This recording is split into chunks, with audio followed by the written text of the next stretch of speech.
YouTube podcast world. What's good, family? You already know the name, man. Pays and Plays podcast here. We're gonna give y'all week 10 of NFL picks and predictions. I only ask is this, baby. Make sure you guys hit the like button. Takes half a second. Subscribe, share, pass the run around. I've seen some evolution of followers throughout shorts. Listen, man, we are 51 followers away, 51 subs away. We will be doing that giveaway like I promised. But you guys have to comment too. I got to see that you guys are actually interacting on the channel. That is how people will get it. Once we hit 200, we're gonna make that happen. Also, I'm gonna give y'all best bets overall. I promised last week I said I was gonna give you my overall record. Y'all ready for it? 31 and 15. Yes, 31 and 15. So 67% win total so far. We have been rocking, man. And listen, bro, like last week we did a little bit of dog shit. And there was some bets publicly I didn't say out loud that I took. So I went overall last week, I went 4-3. Not bad. Make sure you guys check out the Patreon for exclusive bets, man. I posted the NBA one, but I also got an NBA short on, so pay attention to the shorts all week. You guys will at least see something I got going on. Listen, if I don't help you hit at least once for $100, at least once in general, then I have failed. Because I think you guys have been winning. Whoever been watching on the channel, you guys have been cashing. I'm pretty sure. So if you guys have, go ahead and comment, man. Let it be known. Don't hide, bro. Because trust me, like I told you, the giveaway gonna happen, but I need y'all to interact. You feel me? So anyway, let's get right into it though. We got Thursday night football. We got the Oakland. Oh, I'm sorry. The Las Vegas Raiders. Shout out to the Bay, though. Still shout out to the Bay. Going to Mile High, take on the Denver Broncos. Broncos 9.5 point favorites. I'm gonna take the Broncos to win and cover. I don't know how you bounce back from a heartbreak loss that the Raiders took. I understand you go for it to try to win the game for the over. That's actually understandable, but this Broncos team, man, in the altitude, I just don't see it happening, bro. I just see the Broncos winning and covering. 9.5. I mean, I know people will want to tease it, but I don't think you can really tease a 9.5, bro. That's just my unpopular opinion. But hey, give me the Broncos to win and cover Thursday night football. Next game, we got the Atlanta Falcons versus the Indianapolis Colts. I believe this is the Germany game. I believe they're in Munich. Around that, as I'm wearing this PSG jersey, I did play Bayern Munich today, and the under 3.5 did hit. So just the irony, right? But you got the Colts as a 6.5 point favorite. Give me the Falcons to win, Colts to cover. It's crazy how the Falcons just, well, Drake May alone is the reason why they even covered against the Patriots because they had no reason coming back winning that game. And I am aware about the Sauce Gardner trade to the Colts. I think it's a great trade in the long run because I think he's going to play better because he's on a better team. But I don't know if he's going to be on this game or not. So this is why I'm going to go with the Colts to win, but I'll take the Falcons to cover. I don't see the Falcons giving up. They're actually a shiesty team, man. And I know I bash them, but like that game against the Patriots should have showed it that they actually do try. I think they played better with Penix as well. Next game, you got the Jacksonville Jaguars, Duval at the Houston Texans. Texans 1.5 point favorites. Give me the Jags to win and cover. I don't even know if CJ Stroud gonna be playing. So if you like the value right now, take the money line at plus 100 as I'm recording. Numbers are subject to change as we know, but right now, Jags are a underdog, and we don't know if CJ is going to be, you know, approved to play after the protocol with concussion, which I hated that one because I had Texas last week. Honestly, if he never has that concussion, I don't think they lose that game. But listen, this Texans defense is legit, and the only thing they didn't do was score points. That's the only thing that they couldn't do. But I mean, they done everything you asked them for. But if it's Davis Mills there, this Jaguars defense is a little shisty, and I mean, I think they'll play well like they did against Houston last time. I'm not touching it because it's Davis Mills is there. If CJ was there and it's -1.5, I'll take a chance with that. But I'm going with the Jaguars, bro. They're just going to find a way to win this game, honestly. And it's a great teaser option, too. Next game, we got the New York Giants traveling to Windy City, take on the Bears. Bears, 3.5 point favorites. Give me the Bears to win and cover, but that's not what I'm looking at. I'm looking at the total. Right now, the total is at 48.5. Yes, it is kind of high. I will go over. It's kind of juicing down to the under. So if this goes to 47.5, I'm definitely grabbing it. Listen, Giants can score. Bears can score. Both defenses can't stop anybody. I mean, I like what Jackson Dart has been able to do. Caleb Williams, he showed what he was able to do last week against that crazy game with the Bengals. I took the Bears. And trust me, I'm not pounding my chest on that one, but I told you I would take the Bears at 1.5. You can play at 2.5. So I'm not pounding my chest about that one, but I do like the total in this one going over. It's going to get loose. Bears don't have a secondary. Giants don't have a secondary. That's just how I look at it, bro. Ball's an offensive genius. Johnson's an offensive genius. So there you go. I see it getting loose. Next game, we got the Baltimore Ravens versus the Minnesota Vikings. Vikings 4.5 point underdogs. Give me the Vikings to cover, Ravens to win. This is another game where I love the total. 47.5. It goes over.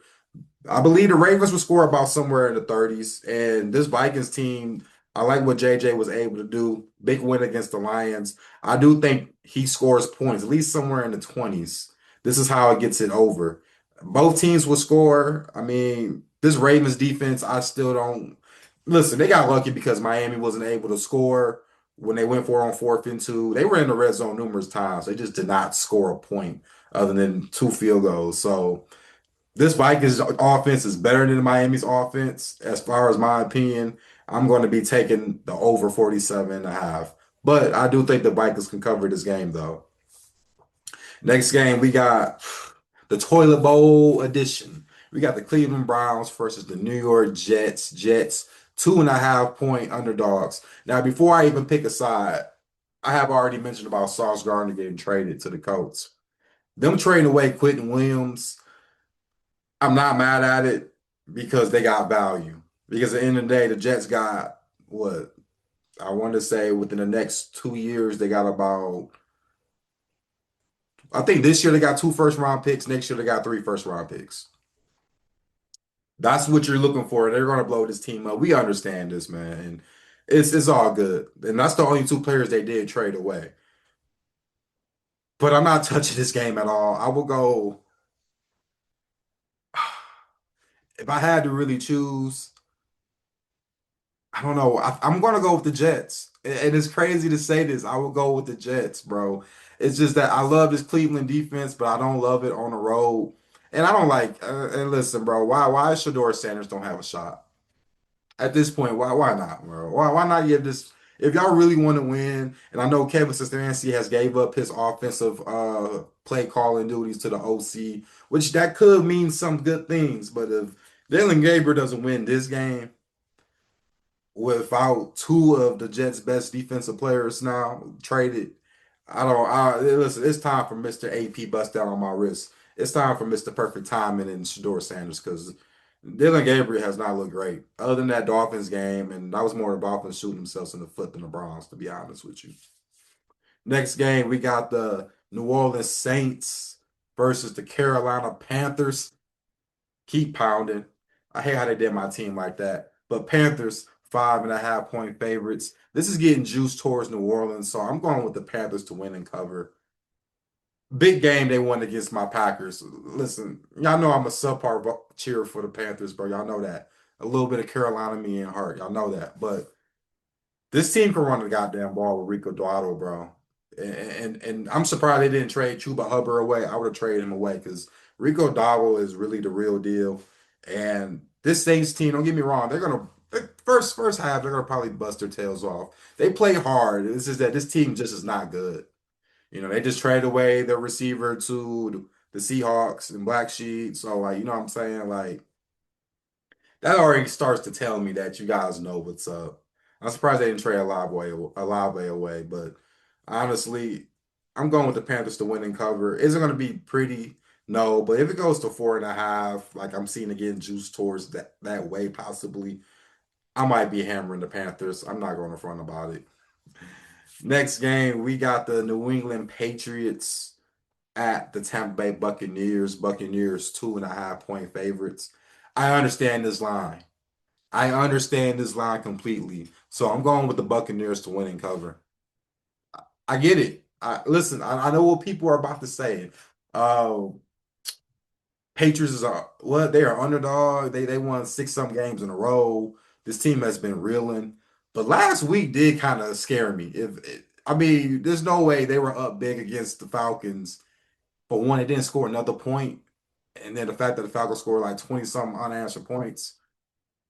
You don't think that's concerning, bro? I get the Buccaneers receiver problems is like there, but like, dude, and this is going to be in South Florida, right? And I know people be like, who cares sometimes, but like, they almost lost to Miami in the similar weather.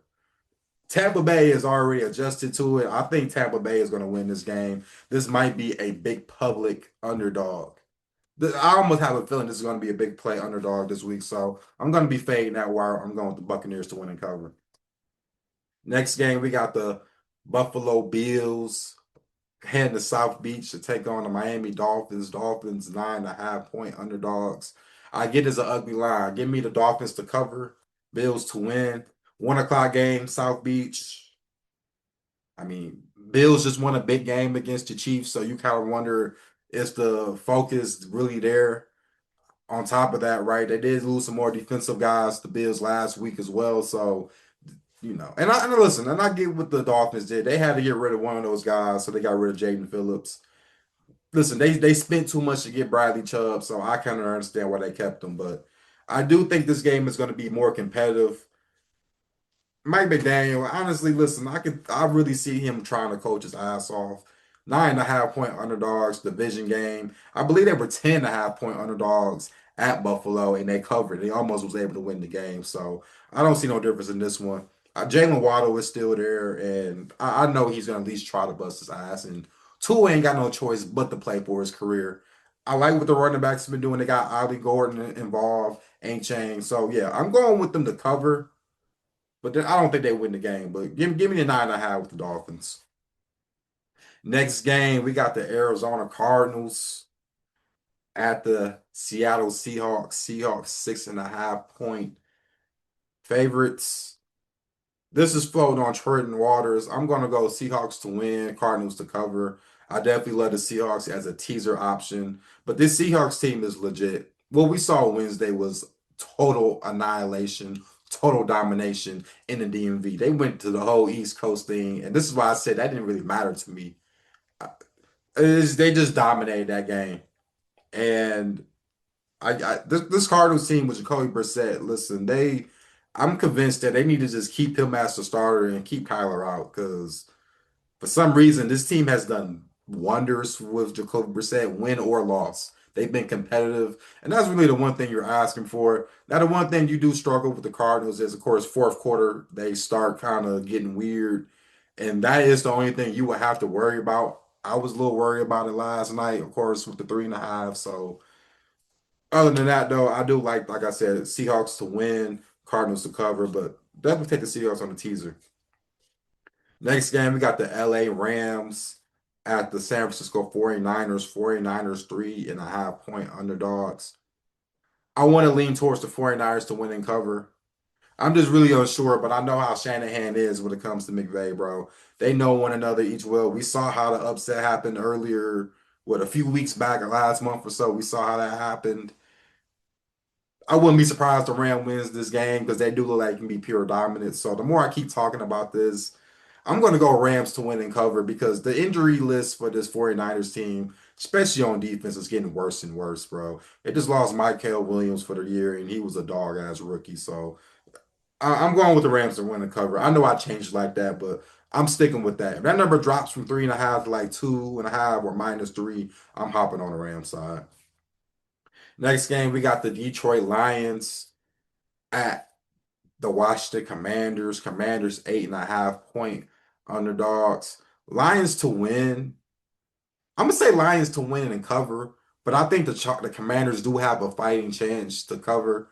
The problem with this Lions team is, let's be honest, bro. This offensive line is getting decimated.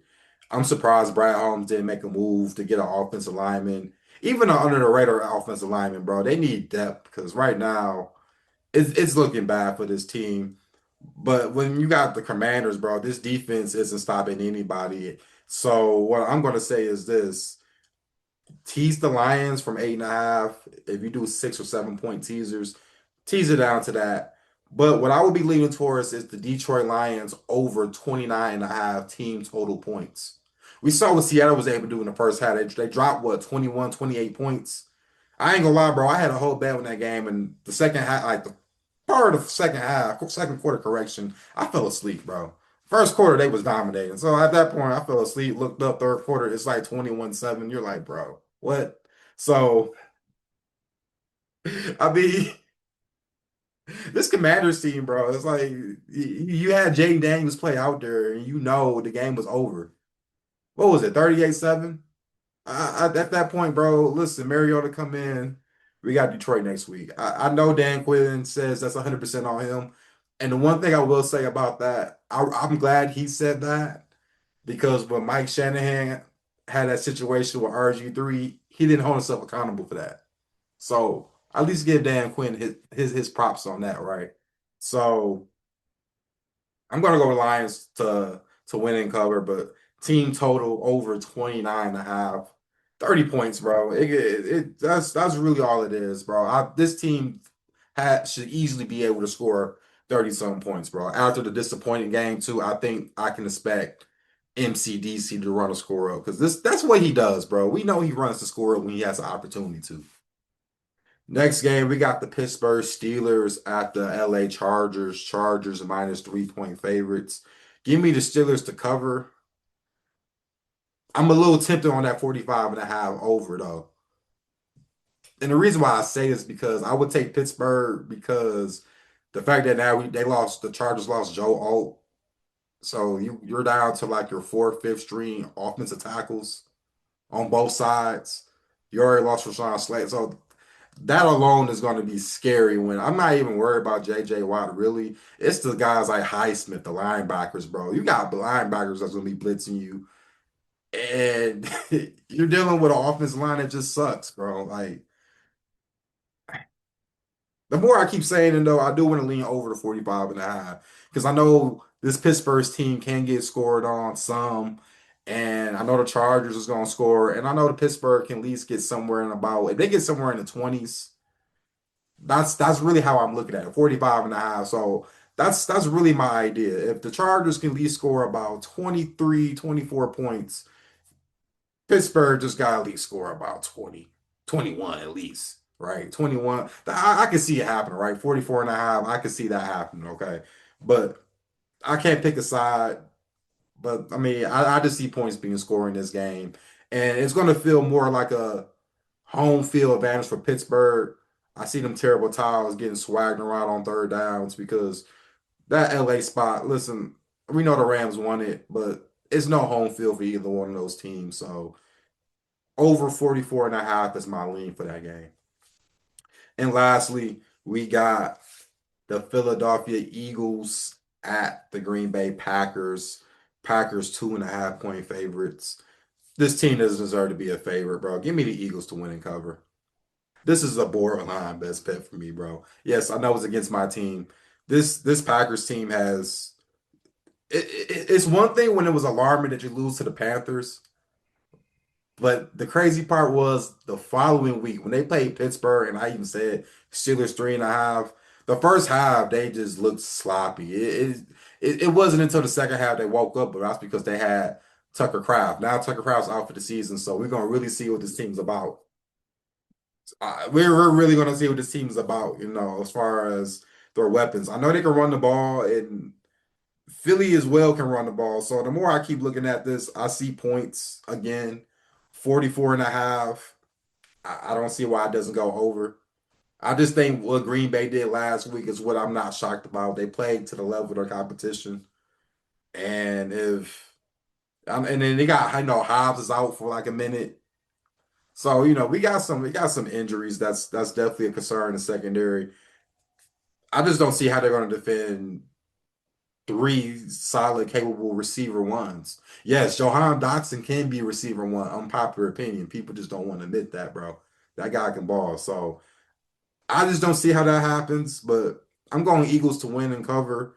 I like the 44 and a half over, but I definitely do like the Eagles to win this game because I don't think they have an answer for Saquon. And I know Michael Parsons is there, but you think they can't game plan Michael Parsons like they usually have done? Like, come on, man, let's be honest. That concludes week 10 uh picks and predictions, but I do have some teasers. Okay. So I don't know if you guys do 6 point teasers, 7 point teasers, but this one right here, I think makes sense. Give me the Lions, give me the Eagles, give me the Seahawks, and give me the Jags. That will be the perfect. I think that's a perfect 14 teaser. So you just know you gotta wait till Monday Night Football to cash it because I got the Eagles. All right. So you guys make sure you guys hit the like button, make sure you subscribe, man. Patreon best bets, all that stuff. Link in the bio. Pay attention to the YouTube shorts. So you know I got something going on, whether it's NFL, college basketball, NBA, you name it. It's probably gonna be there. All right. As always, guys, let's be safe out here, y'all, and let's get this money. All right.